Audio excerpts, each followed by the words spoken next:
Masya Allah ya. Berarti jauh banget itu selisihnya ya. Ya, misalnya ibunya dinikahi di usia 15 tahun. Anak pertama tahun 70-an, anak yang terakhir tahun 2000. Anak pertama ketika lahir ya Masya Allah, wong tua saya rekoso ya. Sehingga jangankan dikasih fasilitas yang banyak, klambi mung duwe siji gonta-ganti. Sehingga ini anak yang pertama nafkahnya paling sedikit.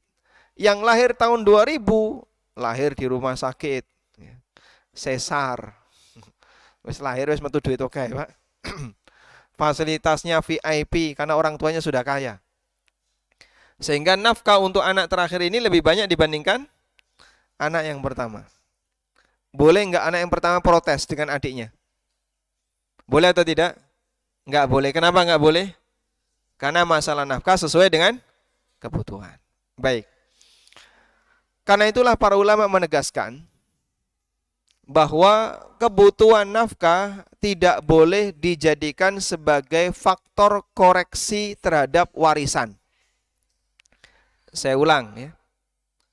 Kebutuhan nafkah tidak boleh dijadikan faktor koreksi terhadap warisan. Kalau di buku ada di halaman 79. Contohnya gimana, Pak? Ada anak yang ketika bayi dia sering sakit. Bolak-balik mlebu rumah sakit sampai orang tua itu ngedol sawah, ngedol tanah. Sehingga banyak sawahnya yang hilang terjual, tanahnya yang hilang terjual.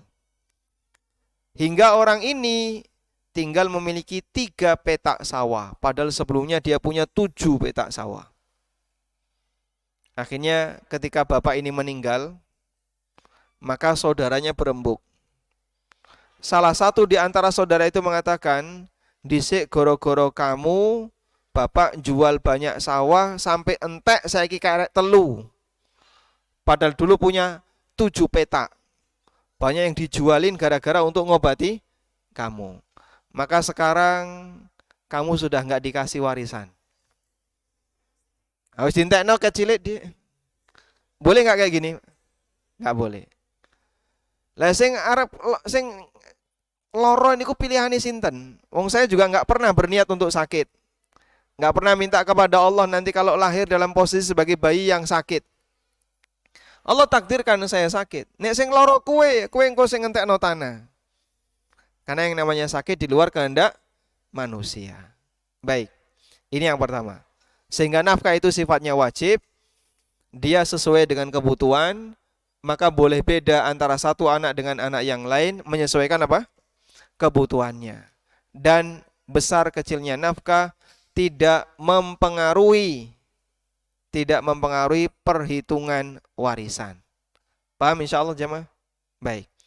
Maka anak kecil dengan yang sudah gede, kakaknya yang pertama usia 20 tahun. Adiknya baru lahir. Bapaknya meninggal dunia. Yang sudah banyak mengenyam nafkah yang mana? Hah? Kakak pertama. Oh, selama 20 tahun dirawati. Ini baru lahir usia 7 hari, ayahnya meninggal. Berarti dia baru mendapatkan jatah nafkah selama 7 hari. Boleh enggak warisannya dibedakan? Padahal jenis kelaminnya sama? Enggak boleh. Kenapa? Karena nafkah tidak mempengaruhi perhitungan warisan. Paham insyaallah di sini? Baik, ini teori fikih, Pak. Ini kita masih bicara teori fikih. Yang kedua, sebab perpindahan harta dari orang tua ke anak yang kedua adalah hibah atau hadiah. Apa bedanya antara hibah dan hadiah? Hibah itu pemberian di luar kebutuhan. Pemberian di luar kebutuhan. Dan dia sifatnya tidak wajib. Kalau nafkah tadi apa? Wajib. Kalau hibah enggak wajib. Yang ketiga, dinilai sah apabila sudah terjadi perpindahan objek, sudah serah terima. Kalau baru sebatas ngomong, kalau baru sebatas menyampaikan lisan, tapi tidak pernah diserahkan, berarti belum sah hibahnya. Hibah itu dinilai sah apabila sudah diserahkan. Ini kaidah Pak ya. Tayyib. Dan itu pendapat jumhur ulama. Karena itu kalau sifatnya baru sebatas ngomong, siso omaiki tak enakno awakmu misalnya. Orang tua ngomong seperti itu. Siso omaiki tak enakno awakmu. Apakah sudah pindah hak milik? Belum. Sampai dia serahkan rumah itu kepada anaknya. Misalnya dengan sertifikat diserahkan atau kuncinya diserahkan.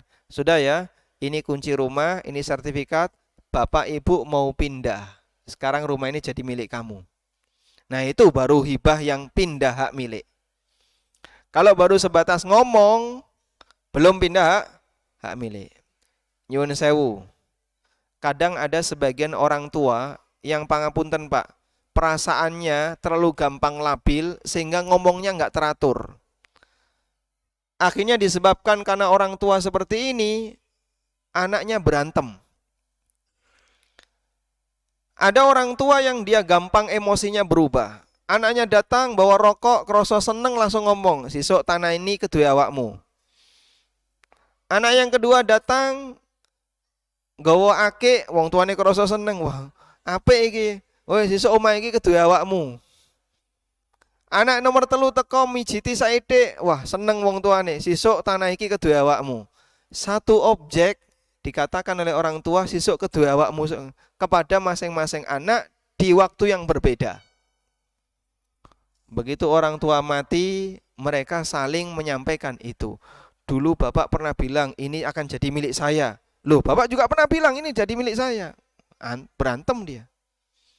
Siapa penyebab anak ini bertengkar? Wong tua sing bodoh masalah agama. Mbok kalau emosi itu jangan sampai ngurusi masalah harta. Pelan kalau bicara ya, dipikir dulu sing dawa. Ini bukan urusan sekarang. Karena nanti anak itu akan menyampaikan ini pada saat pertemuan mereka dengan saudaranya. Akhirnya gara-gara seperti ini mereka jadi berantem, mereka jadi rebutan warisan, sampai putus silaturahmi. Itu di Indonesia sak pirang-pirang urusan seperti itu. Banyak sekali. Nggak punya pengantar tentang ilmu seperti ini Pak. Dan terutama tentang masalah emosi. Baik, hibah itu boleh, tapi sifatnya harus pindah hak milik. Makanya kalau saya mendapatkan kasus seperti ini, sekarang panggil seluruh saudaramu. Kemarin Bapak ngomong apa? Bapak pernah bilang seperti ini. Kamu, apakah sudah ada yang pernah dikasih sertifikat? Belum, batalkan semuanya. Saya cuma ngasih kata kunci saja, batalkan semuanya. Kalau enggak, nggak usah dibagi waris. Kalau tetap ngeyel, terus gimana? Bapak dulu pernah ngomong nggak menghargai Bapak. Justru salah seperti itu. Karena enggak ada istilah hibah, cuma ngomong tuh enggak ada. Hibah itu sah jika sudah diserahkan. Kalau sebatas ngomong, belum sah pindah hak milik. Sudah? Abu Bakar As-Siddiq radhiyallahu anhu pernah memberikan hibah kepada Aisyah, tapi baru sebatas ngomong. Sampai akhirnya ketika Abu Bakar ini sakit mendekati kematiannya, dia menyampaikan kepada Aisyah, "Ya bunayya, inni qad nahaltuki juzadha wasakin bi aliyah." Wahai putriku, aku dulu pernah ngomong kalau aku akan memberikan kepadamu sekian wasak berupa bahan makanan yang berada di daerah Aliyah. Aliyah itu daerah luar Madinah. Walau kunti qabittihi, andaikan dulu kau menerimanya, kanat laki, harta itu jadi milikmu. Fa innamal ana huwa malun warith. Namun saat ini dia sudah jadi harta warisan, faqtasimuhu ala kitabillah. Karena itu silahkan kau bagi sesuai dengan aturan Allah. Kenapa kok berubah jadi warisan? Jawabannya apa? Sampai Abu Bakar mendekati wafat, belum diserahkan. Sehingga Abu Bakar mengatakan kepada Aisyah, batalkan hibah yang dulu. Maka nggak bisa dipegangi lagi. Sehingga saya selalu memberikan kata kunci, kalau ada orang yang bilang, Bapak pernah mengatakan ini dulu pernah akan dikasihkan ke saya, ini akan, sudah batalkan semuanya. masalah ini nggak bakalan selesai kalau semua ucapan itu tetap kalian pegangi. Karena bapak kalaupun ngomong seperti itu secara aturan syariat, hibah itu tidak pindah hak milik jika belum diserah terimakan. Dan mohon jadilah orang tua yang bijak, jangan gampang terpengaruh emosi, kemudian menyampaikan sesuatu tentang masalah harta, bagi-bagi masalah harta, tapi nggak tahu aturan. Karena ini bisa menjadi salah satu sebab terjadinya sengketa di antara sesama anggota keluarga. Apalah artinya? Kalau warisan yang ditinggalkan ternyata justru menimbulkan perpecahan silaturahmi, jadi saling benci. Lebih milih mana, Pak? Keluarga akur, tapi tidak ditinggali warisan? Ataukah ditinggali warisan yang banyak, tapi setelah itu berantem dan pecah? Yang mana, Pak? Bagi orang yang menghargai nilai besar keluarga, dia akan milih keluarga akur, warisannya banyak. Nah, kabeh ya kaya ngono. Anak pertama dikasih hotel, ya. Anak yang kedua dikasih properti rumah. Baik. Keluarga akur tentu lebih kita pilih. Apa manfaatnya ketika warisan itu ada, tapi anaknya berantem? Sampai satu dengan yang lain saling bunuh. Subhanallah. Ini kalau kata orang Jawa, berantem ketika bagi waris, berarti dia tidak mikul dhuwur mendem marakno isin tonggone. Akhirnya semua orang memberikan penilaian negatif terhadap keluarga itu. Kayak deloken kayak ditinggali warisan malah padu, cakar-cakaran, sampai paten-patenan. Ono sing siji mlebu penjara. Akhirnya mereka tidak bisa menikmati harta itu disebabkan karena mereka berantem. Baik. Kemudian ada hadiah. Apa itu hadiah? Apa bedanya antara hibah dengan hadiah? Sama-sama di luar kebutuhan. Sama-sama tidak wajib, sifatnya mubah. Dan sama-sama statusnya baru pindah hak milik jika sudah diserah terimakan. Cuman bedanya kalau hibah tanpa sebab, kalau hadiah ada sebab. Contoh hadiah gimana, Pak? Setiap anakku yang nikah nanti tak sangoni sapi siji. Anak pertama nikah disangoni sapi siji. Anak kedua nikah disangoni sapi siji. Nanti adiknya yang masih TK, kalau dia nanti nikah, kudu disangoni sapi siji. Meskipun sekarang belum, karena dia belum nikah. Kalau ada orang tua misalnya punya kebijakan, setiap anak saya yang nikah tak kasih motor satu. Sehingga anak pertama nikah kasih motor satu, anak yang kedua nikah kasih motor. Nanti anaknya yang SD nikah harus dikasih motor. Sampai ada penjelasan ulama. Ini keterangan yang pernah ditanyakan kepada Syekhul Islam Ibnu Taimiyah. Ada kakak perempuan, dia nikah, dikasih kendaraan oleh bapaknya. Kendaraan di masa silam bisa berupa keledai, atau onta, atau kuda. Dan kemungkinan besar itu keledai. Sementara adiknya yang laki-laki belum nikah. Ternyata qadarullah, sebelum adiknya yang laki-laki ini menikah, bapaknya sudah meninggal dunia. Terus apa yang harus dilakukan oleh adiknya yang laki-laki ini? Berarti kan sudah nggak ada kesempatan untuk dapat hadiah yang sama, sebab pemberi hadiahnya sudah meninggal. Maka beliau ngasih solusi, dia boleh minta hadiah yang kemarin dikasihkan kepada kakaknya. Sehingga keledai itu dibagi dua. Wah, ini disigar mati no, Pak? Ya, bukan disigar. Ya tinggal nyusui regane piro, diapakan, Pak? Dibayar. Ini keledai harga 5 juta, ya sudah kamu saya kasih 2,5 juta, selesai masalah. Sehingga dia dibagi rata. Paham di sini? Itulah prinsip hadiah yang perlu dijaga. Tayyib. Kemudian yang ketiga adalah warisan. Warisan. Warisan ini sifatnya ijbari. Ijbari niku napa, Pak? otomatis. Ijbari itu artinya otomatis. Artinya nggak perlu pakai akad. Tidak perlu pakai akad. Karena yang bagi adalah Allah, bukan manusia. Sehingga andaikan ada bapak yang mengatakan kepada anaknya, saking marahnya dia sama anak itu, kamu wahai A, sudah tidak saya akui lagi sebagai anak demi Allah yang telah menciptakan langit dan bumi. Masya Allah. Sumpah kuat banget ya. Sudah? Ini anaknya si A ini tidak diakui sebagai anak. Saking emosinya itu bapak. Apakah si A ini statusnya jadi nggak punya orang tua? Hah? Punya orang tua atau tidak? Tetap punya. Loh, tapi bapaknya sudah memutus hubungan anak dengan dia. Ya percuma saja.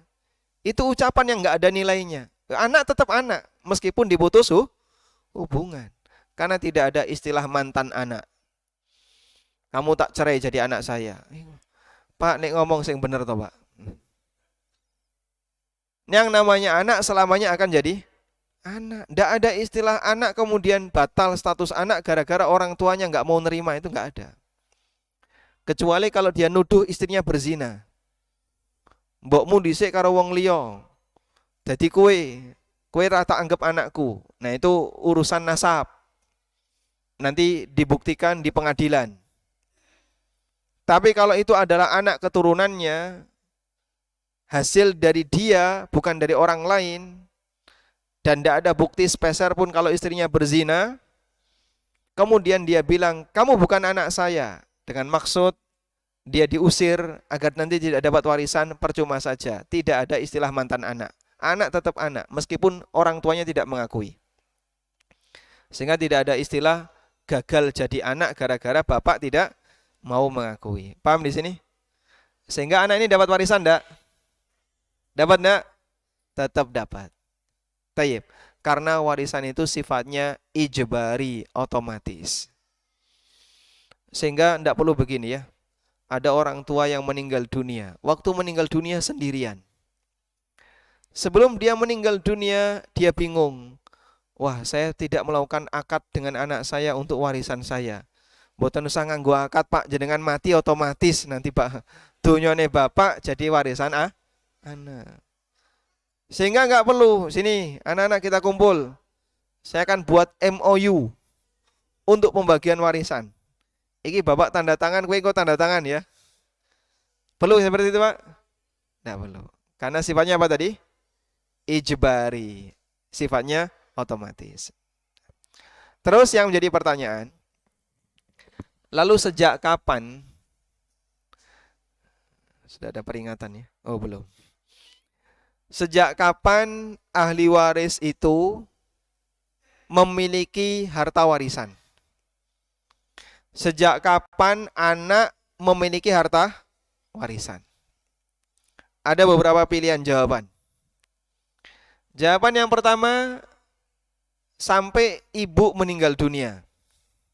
Sehingga kalau bapak meninggal, maka anak belum berhak untuk memiliki warisan sampai nunggu ibu meninggal. Jawaban yang kedua, sampai selesai acara 1000 hari. Engko nek wis nyewu, ki pindah warisan. Jawaban yang ketiga, sampai utang bapak lunas. Jawaban yang keempat, sejak bapak meninggal dunia. A, B, C, D. Pilih yang mana? Hah? A, B, C, D. Yang baik. Sejak utang lunas. Baik, jawabannya C, betul sekali ya. Masya Allah. Baik. Sehingga sejak kapan anak itu memiliki warisan dari bapaknya? Ya? Durung sor tanah kok wis bagi waris. Paham sor tanah, Pak? Hah? Ada acara di sini, Pak? Ada. Sor tanah ada? Sor tanah itu usianya berapa? 1000 hari. 40 hari. Langsung aja ya. Baik. Baik, berarti di sini lebih cepat dari Jogja ya. Masya Allah. Di daerah Jogja, sebagian orang punya pemahaman railok nek anak bagi waris sak durunge nyewu. Sehingga tunggu nyewu dulu. Nah, nyewu itu gongnya.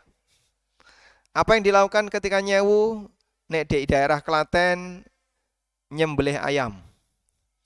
Kalau di daerah Jogja kambing, Magelang sapi.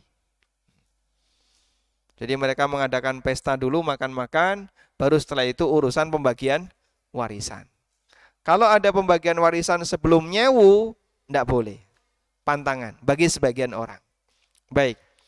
Terus yang benar gimana Pak? Yang benar, pembagian warisan atau harga waris, harta waris itu pindah hak milik sejak utang mayit lunas. Pembagian atau harta warisan pindah hak milik sejak utang mayit lunas. Sehingga si A mati, nggak punya utang, otomatis seluruh hartanya jadi milik ahli warisnya. Nah, selanjutnya mereka silakan berembuk kapan mau dibagi. Paham di sini, Pak? Baik. Karena itulah tidak ada ketentuan harus akad, sebab ini sifatnya otomatis. Tayyib. Selanjutnya, jamaah yang dimuliakan Allah Subhanahu wa taala, bagaimana kalau misalnya pembagian waris itu ditunda sehingga bertahun-tahun nggak dibagi-bagi? Tolong bedakan dua ini ya. Menunda pembagian waris dengan menunda serah terima objek warisan. Itu dua hal yang berbeda. Paham di sini? Baik. Kalau menunda pembagian waris, jika yang dimaksud adalah ahli waris tidak diberitahu sama sekali jatah warisannya dan dia tidak diberi informasi tentang statusnya, maka ini pelanggaran. Misalnya ya, ada orang meninggal dunia, nggak punya anak laki-laki, anaknya cuma perempuan, dan dia punya saudara. Sudah? Nah, kadang dikuasai oleh keluarganya, sehingga istrinya, anak-anak perempuannya tidak pernah memberitahu kepada saudara-saudaranya tentang jatah warisan yang harus mereka miliki, yang menjadi hak mereka. Ini pelanggaran, tidak boleh. Kasih tahu. Sehingga silakan dibagi, saudaranya ada berapa, ahli warisnya siapa saja, dihitung, dah jatah kalian seperti ini. Sudah? Ini berarti sudah dilakukan pembagian waris. Meskipun belum serah terima objek warisan. Nah, untuk serah terima objek warisan, ini teknis kedua. Teknis yang kedua. Karena biasanya objek warisan itu kan benda yang tidak liquid ya. Rumah, tanah, sawah, mobil, kendaraan, dan seterusnya. Nah, ini susah untuk diserah terimakan. Karena dia enggak cair. Beda dengan uang, kalau uang cair. Maka untuk serah terima boleh bertahap. Boleh bertahap. Sehingga setelah dilakukan pembagian, istri dapat sekian, anak dapat sekian, sudah? Terus apa lagi? Saudara mayit dapat sekian, sudah? Mana yang bisa dibagi duluan? Oh, ini bapak punya tabungan 100.000 di koperasi Ibnu Abbas. Ya monggo dibagi 100.000. Mau untuk orang pulau, ya lumayan. Mana untuk 10.000, ya dibagi. Bapak punya tabungan nih, berapa? 100 juta, bagi duluan. Terus rumahnya ini, lah biar membagi. Terus gimana ini? Nah, ketika pembagian rumah, nanti bisa dilakukan dengan dua cara. Jual atau digunakan dengan nilai. Nilai rumah ini berapa? Sudah? Nah, sekarang kalau sudah ketemu nilai, si A dapat hak sekian. Tak susui weh. Jatahmu tak bayari. Tak bayari. Udah, selesai. Berarti hak kamu saya beli. Saham kamu saya beli. Boleh seperti ini, Pak? Boleh. Bahkan kita anjurkan kalau misalnya keluarga tidak menghendaki rumah itu pindah hak milik ke orang lain. Nggak usah dijual, tetap dipertahankan. Kemudian nanti sistemnya nyusui tadi ya. Siapa yang dia punya nilai tertentu, nyusui kepada saudaranya. Wallahu alam. Walhamdulillahirabbil alamin. Kita sampai jam berapa Pak Noval?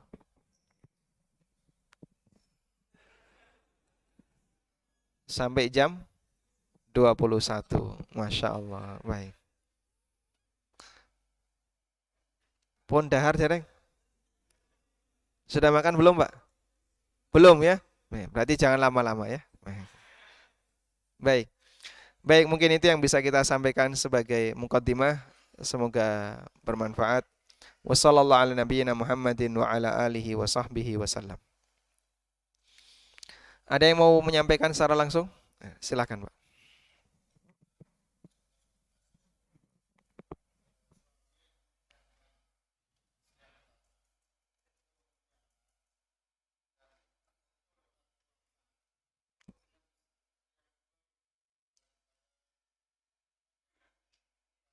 Nikah siri. Nah,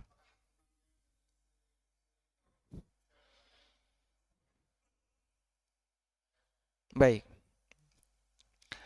Ada orang yang dia nikah 2 kali.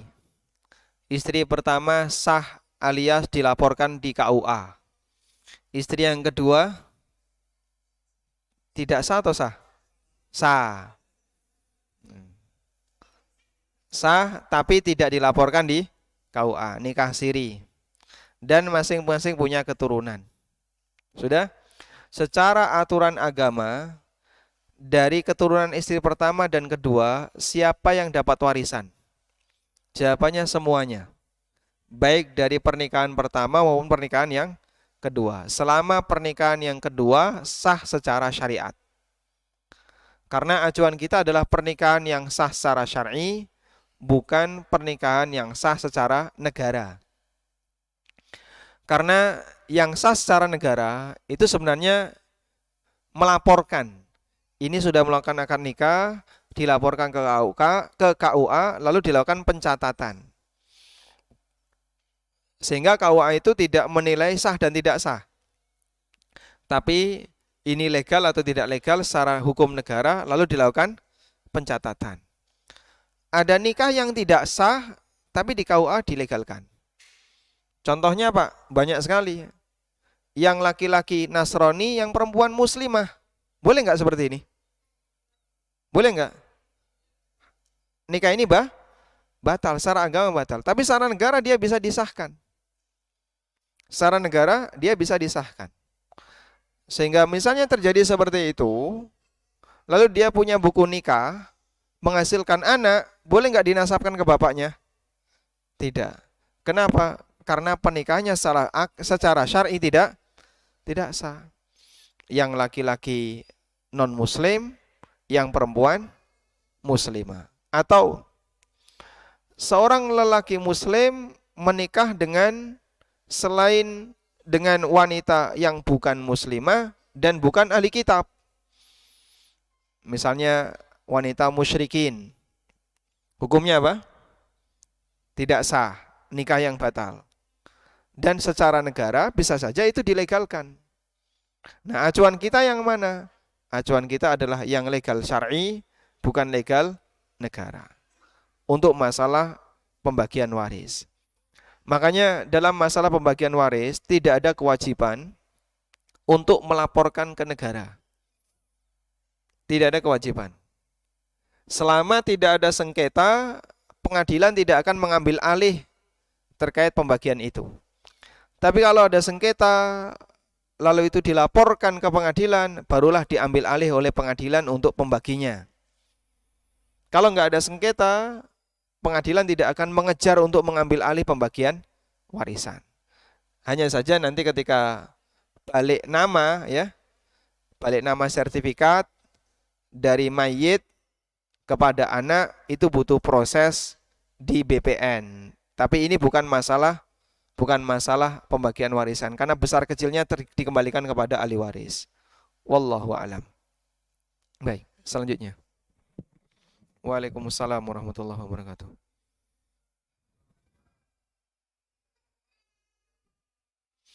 Misalnya 5 bidang tanah. Naam.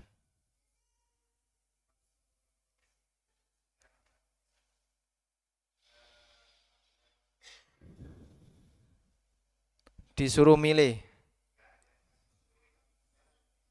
Oh, disuruh garap. Ya.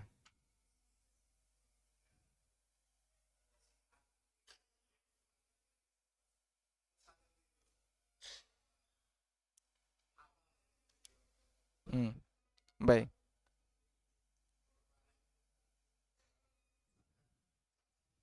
Masya Allah. Baik. Pertanyaannya saya ulang ya, biar pemirsa yang online juga turut bisa mendengarkan. Ada orang tua yang punya 5 bidang tanah dan punya berapa anak, Pak? 5, pas ya. 5 bidang tanah, punya 5 anak. Lalu masing-masing dengan jenis kelamin yang berbeda. Lalu masing-masing disuruh untuk garap. Tanah 1 digarap anak A, tanah 2 dikelola anak B, tanah 3 dikelola anak C, sampai yang kelima. Dan masing-masing saling ridho dengan tanah itu. Apakah ini diperbolehkan? Jawabannya kalau sebatas ngelola diperbolehkan. Kalau sebatas ngelola.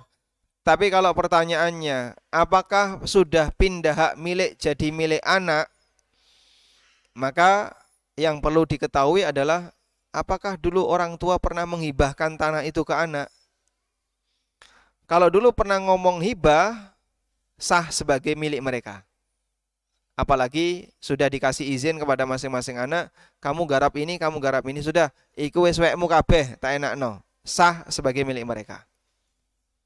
Dan hibah itu laki dan perempuan menurut pendapat yang lebih kuat sama.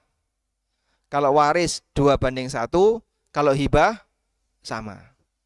Makanya kalau misalnya ada orang tua pengen agar anak yang perempuan juga dapat jatah yang sama dengan yang laki-laki, dia bisa lakukan hibah. Wes tak hibah no kabeh.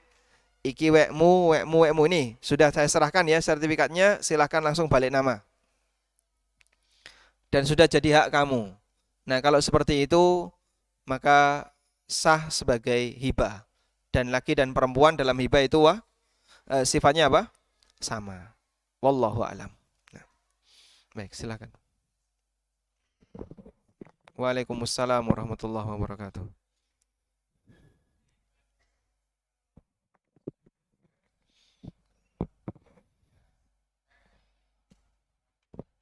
Hmm.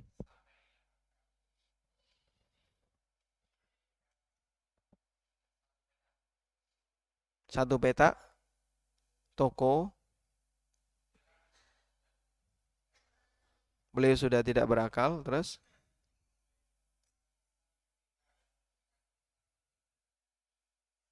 yang memberikan saudaranya. Baik, pemiliknya masih hidup, cuman tidak sudah hilang akal. Sekarang yang ngelola saudaranya, mau diberikan ke keponakannya. Baik, karena beliau yang pemilik tidak ada anak. Baik, wallahu alam. Yang saya pahami begini. Kalau ada orang punya harta, lalu dia hilang akal. Apakah otomatis harta itu pindah hak milik? Tidak. Sehingga warisan itu batasannya bukan ada akal dan tidak ada akal. Tapi batasan warisan adalah dia meninggal atau masih hidup. Sehingga selama pemiliknya masih hidup, masih jadi milik pemilik meskipun dia hilang akal. Orang gila itu boleh nggak memiliki harta? Boleh nggak? Boleh. Orang yang tidak berakal, anak kecil bisa memiliki harta. Karena itu, jika dia sudah memiliki, maka tidak otomatis pindah hak milik gara-gara dia gila. Terus hartanya gimana, Pak? Harta itu tetap jadi milik paman yang tadi hilang akal dan dirawat, hasilnya dipakai untuk menafkahi paman. Mm-mm. Baik, kalau paman sudah meninggal, maka harta itu jadi harta warisan. Nanti diserahkan kepada saudara-saudaranya, ahli warisnya. Sudah? Setuju? Baik. Kalau seluruh ahli waris setuju, itu diberikan ke keponakan, selesai. Berarti kan hak mereka dialihkan ke yang lain. Yang penting kita kita apa? Tata dulu. Ini hak siapa? Oh, ini haknya saudaranya paman. Sudah? Setelah saudaranya paman dapat, selanjutnya mereka serahkan ke yang lain, silahkan. Wallahu alam. Nah, Masya Allah. Baik. Kita baca satu pertanyaan lewat kertas dulu ya. Terdapat kondisi di mana balik nama aset sertifikat tanah atau BPKB mobil kepada orang lain atas nama istrinya atau saudaranya dikarenakan menghindari pajak progresif dan menyembunyikan aset dalam laporan pajak. Dengan niat bukan hibah tapi atas nama saja. Pertanyaannya, ketika yang bersangkutan meninggal, apakah berlaku hibah atau masuk warisan? Baik. Tolong bedakan administrasi dengan aturan syariat. Ini dua hal yang berbeda. Administrasi sifatnya pelengkap. Dan itu hanya untuk bukti. Yang saya pahami, sebatas atas nama sertifikat maupun BPKB kendaraan belum menunjukkan pindah hak milik. Saya punya motor, ketika saya beli pakai nama tetangga. Karena KTP saya luar kota. Bukan KTP Sleman. Saya sementara ini KTP saya bukan KTP Sleman, KTP luar kota. Sehingga ketika saya beli motor, nggak bisa pakai KTP luar kota. Saya pinjam tetangga. Apakah berarti saya ngasih motor itu ke tetangga? Tidak. Enak banget kalau kayak gitu. Dan banyak orang yang betul sekali ya seperti tadi, dalam rangka untuk menghindari progresif, akhirnya dia ketika beli kendaraan, balik nama, pinjam KTP tetangga atau KTP istrinya. Dan kadang yang dia cari adalah tetangga yang kira-kira nggak punya peluang punya mobil. Masya Allah. Caranya gimana Pak? Pokoknya golek sing paling kiri. Sampean kok yo ngerti nek kira-kira iki sampai tuwe ra ndek mobil. Bisa jadi Allah mengubah nasibnya. Tapi perhitungan saya Pak, kayaknya dia jadi miskin abadi. Masya Allah. La haula wala quwata illa billah. Nah, tidak ada seperti itu ya. Namun intinya sebatas atas nama belum pindah hak milik. Karena itu apabila dia di atas namakan istrinya atau saudaranya dan gak ada niat sepeser pun dalam hatinya ini hibah untuk mereka, maka itu tidak pindah hak milik. Paham insyaallah? Wallahu alam. Sama dengan kasus di atas. Ketika suami istri beli rumah, penghasilan suami dan istri tidak kerja. Penghasilan dari suami, istri tidak kerja. Sertifikat dinamakan istri dan suami berniat bukan hibah, akan tetapi atas nama saja. Jawabannya bukan milik istri. Tetap itu nanti jadi milik suami dan ketika suami meninggal, maka jadi warisan suami. Istri hanya berhak dapat 1/8. Wallahu alam. Baik, silakan.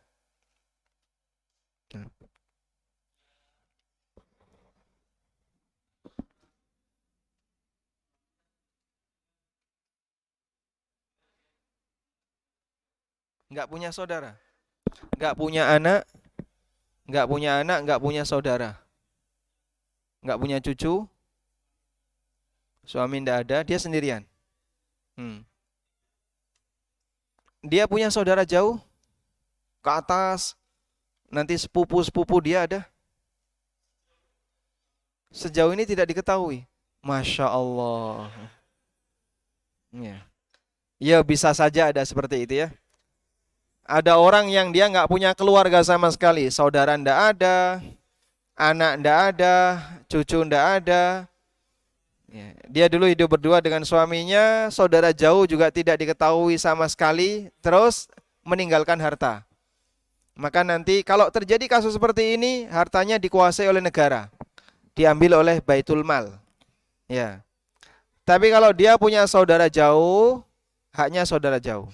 Tapi kalau tidak ada sama sekali, dia menjadi milik Baitul Mal, sehingga dikuasai oleh Baitul Mal. Wallahu alam. Assalamualaikum. Waalaikumsalam. Jika suami istri tidak punya anak dan istri saat meninggal harta istri menjadi milik siapa? Istri bekerja sebagai PNS. Jika tidak punya anak, saat istri meninggal dan masih ada suaminya, maka suami dapat jatah berapa? Setengah. Suami dapat jatah setengah dari harta istri jika istri tidak punya anak. Terus yang setengahnya kemana? Ke saudaranya istri. Baik. Orang seperti ini ketika meninggal bapaknya sudah tidak ada, orang tuanya sudah tidak ada, anak tidak ada, adanya suami dan saudara. Ini disebut dengan kalalah. Disebut dengan apa? Kalalah. Qulillahu yuftikum fil kalalah. Ini mru'un halaka laisa lahu walad walahu ukhtun. Kul, katakanlah, sesungguhnya Allah memberikan fatwa kepada kalian tentang kalalah. Jika ada orang yang mati dan dia nggak punya anak.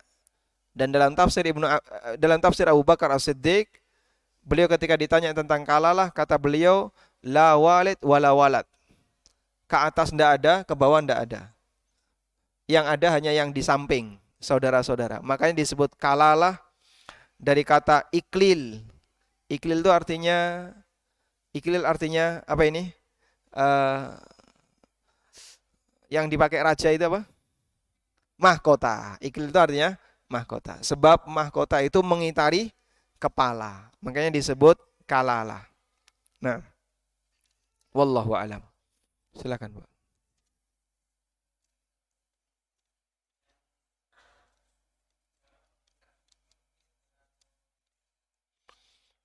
Tayyib. Rasulullah sallallahu alaihi wasallam bersabda, ini kaidah dalam pembagian warisan. Dalam hadis riwayat Bukhari Muslim, Nabi sallallahu alaihi wasallam pernah mengatakan, "Alhiqul fara'idha bi ahliha. Fama baqiya fahuwa li aula rajulin dzakarin." Berikanlah jatah faraid itu kepada yang berhak. Apabila ada yang sisa, maka diberikan kepada lelaki yang paling dekat dengan mayit. Nah, itu jadi kaidah.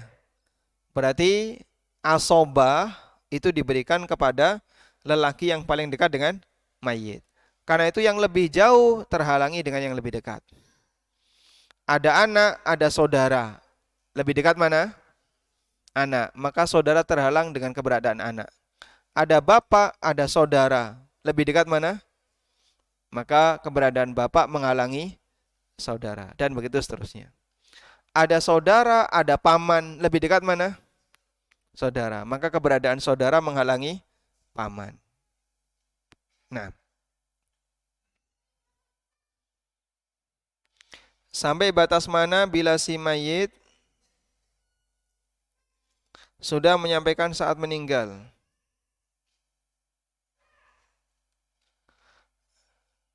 Jadi saat pemberangkatan mayit ada pernyataan kira-kira si mayit ada utang bisa hubungi keluarga.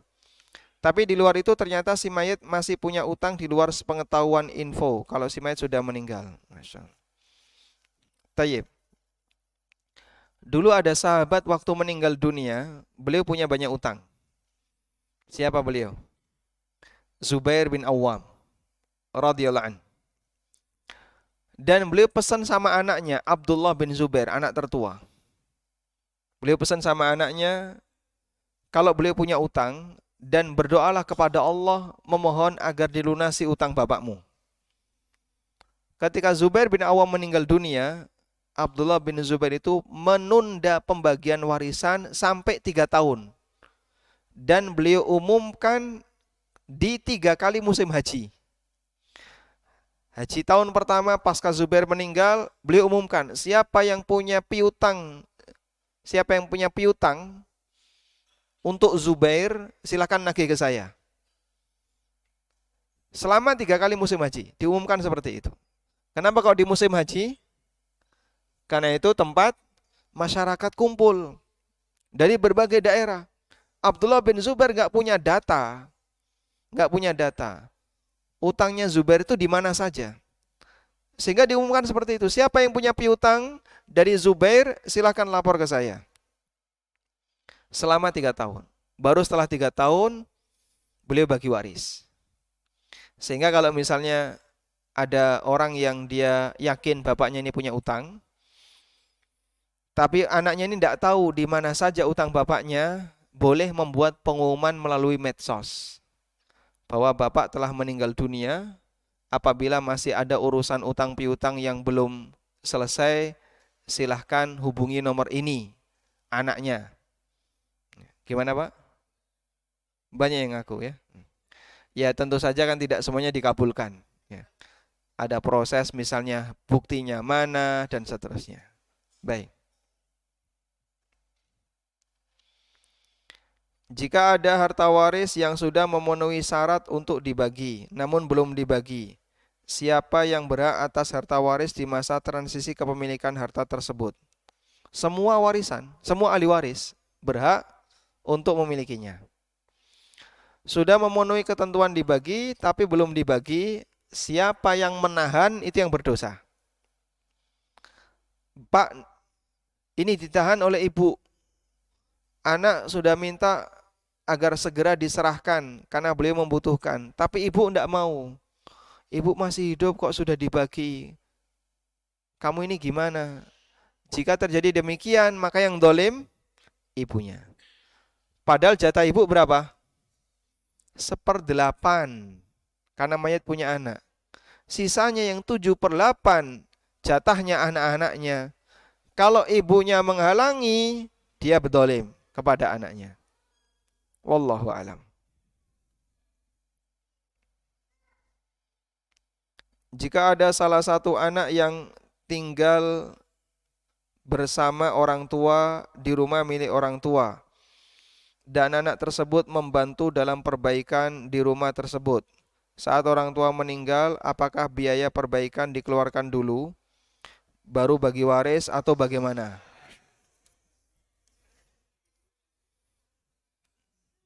Ini ngitungnya rada detail ya. Nun dhisik aku sing nukokno kursi meja. Dhisik bapak tak tukokno lemari, tak tukokno TV. Terus orang tuanya meninggal. Pertanyaannya, waktu Anda renovasi rumah orang tua, niatnya itu hibah untuk orang tua atau ngutangi orang tua?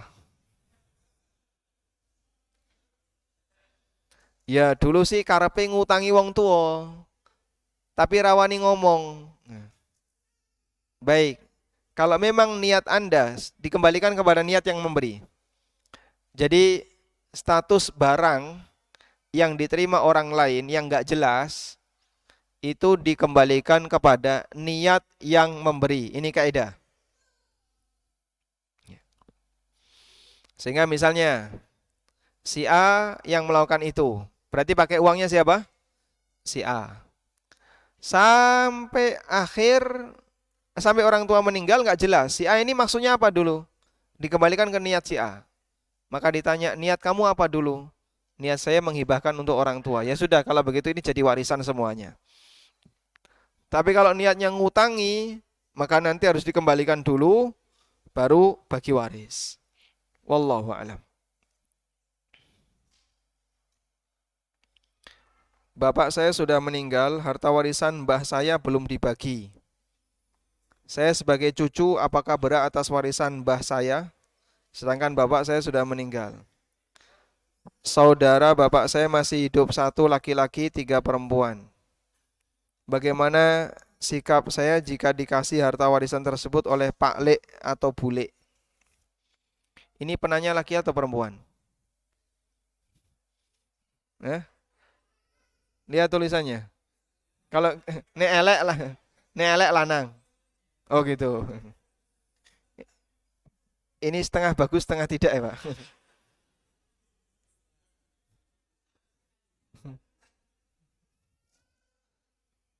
Baik. Pertama yang perlu diketahui adalah siapa yang meninggal duluan. Kalau bapak Anda yang meninggal duluan, kakek ya, bapak Anda meninggal duluan dan Anda anak perempuan. Berarti cucu perempuan dari anak laki-laki. Sementara paman dan bibi masih ada, terhalang nanti. Terhalang ya, sehingga nggak dapat warisan.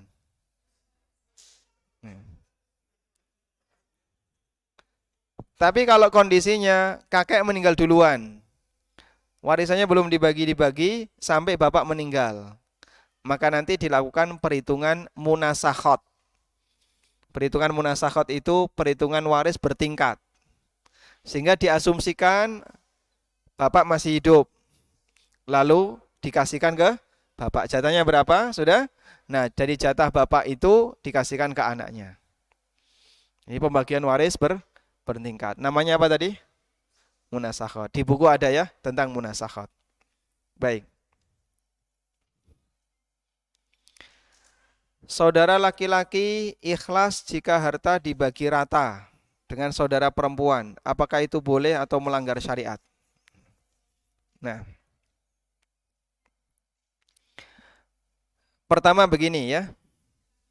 Pada waktu orang tua meninggal, maka harta itu otomatis jadi milik siapa? Ahli waris. Seluruh anaknya. Anggaplah misalnya anaknya 5. Laki-laki 3, perempuan 2. Sudah? Lalu dia akan pembagian. Kamu dapat 2, yang anak perempuan dapat 1. Sampai ketemu persentase. Sudah? Dan masing-masing diberitahu. Jatah kamu sekian, jatah kamu sekian, jatah kamu sekian. Sudah tahu semuanya. Setelah itu mereka menyatakan, hak saya tak kasihkan ke saudara saya yang lain. Sehingga saya biar dapat rata dengan yang lain, tidak apa-apa. Kalau demikian boleh tidak? Boleh. Berarti kan dia menghibahkan apa? Harta dia. Dia menghibahkan harta dia. Dan itu tidak dilarang. Paham ya? Tapi kalau ada salah satu saudara yang nggak terima, ndak, saya tetap maunya 2. Ya sudah, maka dia tetap dikasih 2. Sedangkan nanti yang saudara laki-laki yang lain, setelah dapat silahkan bapak kasihkan ke yang lain, monggo. Jika mau demikian. Karena di sini berarti Anda menghibahkan hak Anda pribadi. Wallahu a'lam.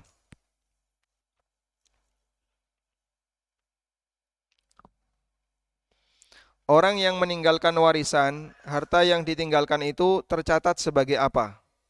Apakah dia dapat pahala ataukah tidak? Baik, ini pertanyaan cukup bagus ya. Bapak Ibu yang kami hormati, warisan itu bukan sedekah. Warisan juga bukan wakaf. Maka warisan bukan amal. Warisan itu bukan amal. Sehingga orang yang meninggalkan warisan harta lebih banyak tidak mendapatkan pahala lebih banyak dibandingkan orang yang meninggal dan dia tidak meninggalkan warisan apapun. Nabi Muhammad SAW ketika meninggal dunia, beliau tidak meninggalkan warisan harta. Karena meninggalkan warisan itu bukan amal. Itu penting untuk dipelajari. Ada perkataan Hasan Al-Basri. Manusia yang paling nyesel terhadap hartanya kelak di hari kiamat adalah orang yang dia punya banyak harta. Sampai dia mati nggak pernah beramal. Kalaupun beramal cuma dikit. Lalu harta itu turun jadi warisan anaknya. Kemudian oleh anaknya diwakafkan atas nama pribadinya. Yang dapat pahala anaknya. Yang dapat pahala ahli warisnya. Maka dia nggak dapat pahala dari harta itu, padahal dia yang bekerja. Dia yang mengupayakan. Ini orang yang paling nyesel terhadap hartanya. Paham di sini ya? Baik. Makanya jangan dikira nek warisan oke berarti pahalanya banyak. Salah. Warisan itu bukan amal. Bukti yang paling kuat dalam hal ini adalah Nabi Sallallahu Alaihi Wasallam dan para nabi sebelumnya, mereka tidak meninggalkan warisan dinar maupun dirham. Wa innama warrathu al-ilma. Tapi mereka meninggalkan warisan dalam bentuk ilmu. Wallahu a'lam.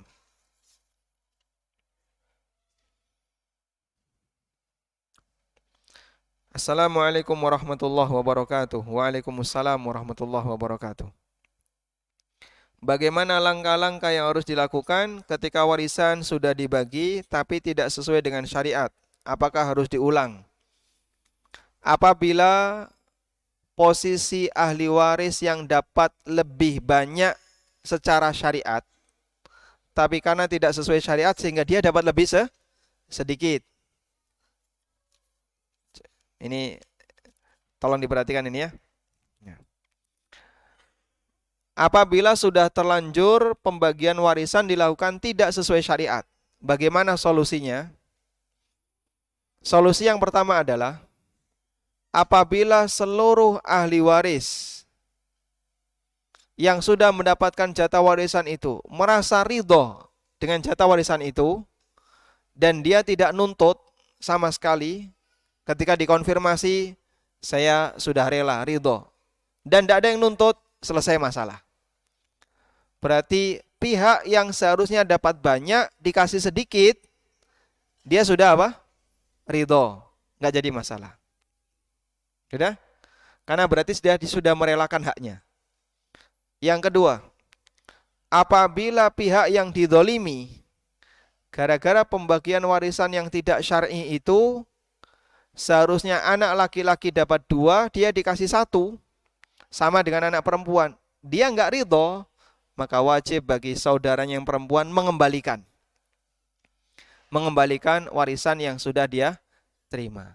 Paham di sini? Baik. Sehingga kata kuncinya, apakah ahli warisnya ridho ataukah tidak? Dan ridhonya harus tanpa paksaan, tanpa sungkan, tanpa paksaan. Kadang saya sungkan sama ibu, tidak enak. Saya sungkan sama saudara saya, tidak enak. Kalau sungkan, masih ada unsur sungkan, berarti dia belum ridho. Dan Nabi SAW mengatakan, la yahillu malumri'in muslimin illa bitibi nafsi. Tidak halal harta seorang muslim untuk diambil kecuali atas kerelaan pribadinya. Wallahu a'lam. Assalamualaikum. Waalaikumsalam. Ada tetangga non-muslim punya anak 5 yang agamanya Islam semua. Bagaimana dengan pembagian warisan ketika dia meninggal, sedangkan kekafiran adalah penghalang? Dia nggak dapat warisan itu anak. Berarti nggak dapat apa-apa dong Pak, anaknya Islam semua. Makanya disiasati dari awal. Non-muslim tidak bisa memberikan warisan kepada muslim, demikian pula sebaliknya. Tapi mereka bisa ngasih wasiat. Maka sebelum orang tuanya meninggal, seharusnya masing-masing anak membuat surat wasiat.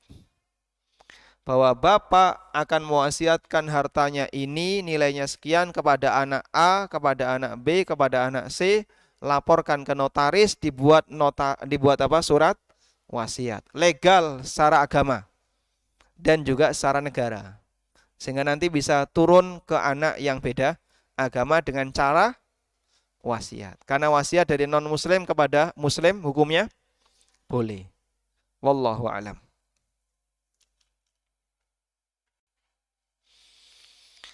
Ada penjelasan tentang wasiat wajibah, ini panjang ya, tidak mungkin bisa kita jelaskan di kesempatan ini. Apa bedanya hibah dengan wasiat? Kalau hibah di posisi orangnya masih sehat, belum kepikiran mati, itu hibah. Kalau wasiat di posisi orangnya sudah mendekati kematian, dan nanti pindah hak miliknya, serah terimanya setelah kematian. Hibah diberikan saat masih sehat dan serah terimanya ketika masih sehat. Kalau wasiat diberikan menjelang kematian, serah terimanya pasca kematian. Paham di sini? Maka kalau ada orang yang sudah tua, sakit, dia mengatakan saya hibahkan harta, itu terhitung wasiat. Sebab dia sudah mendekati kematian. Itu bedanya. Dan wasiat tidak boleh diberikan kepada ahli waris. Kalau hibah boleh diberikan kepada siapapun yang dia inginkan, baik ahli waris maupun bukan. Demikian yang bisa kita sampaikan, semoga bermanfaat. Wassallallahu ala nabiyyina Muhammadin wa ala alihi wa sahbihi wasallam. Wa akhiru da'wana anil hamdulillahi rabbil alamin. Subhanakallahumma wa bihamdika asyhadu an la ilaha illa anta astaghfiruka wa atubu ilaik. Wassalamualaikum warahmatullahi wabarakatuh.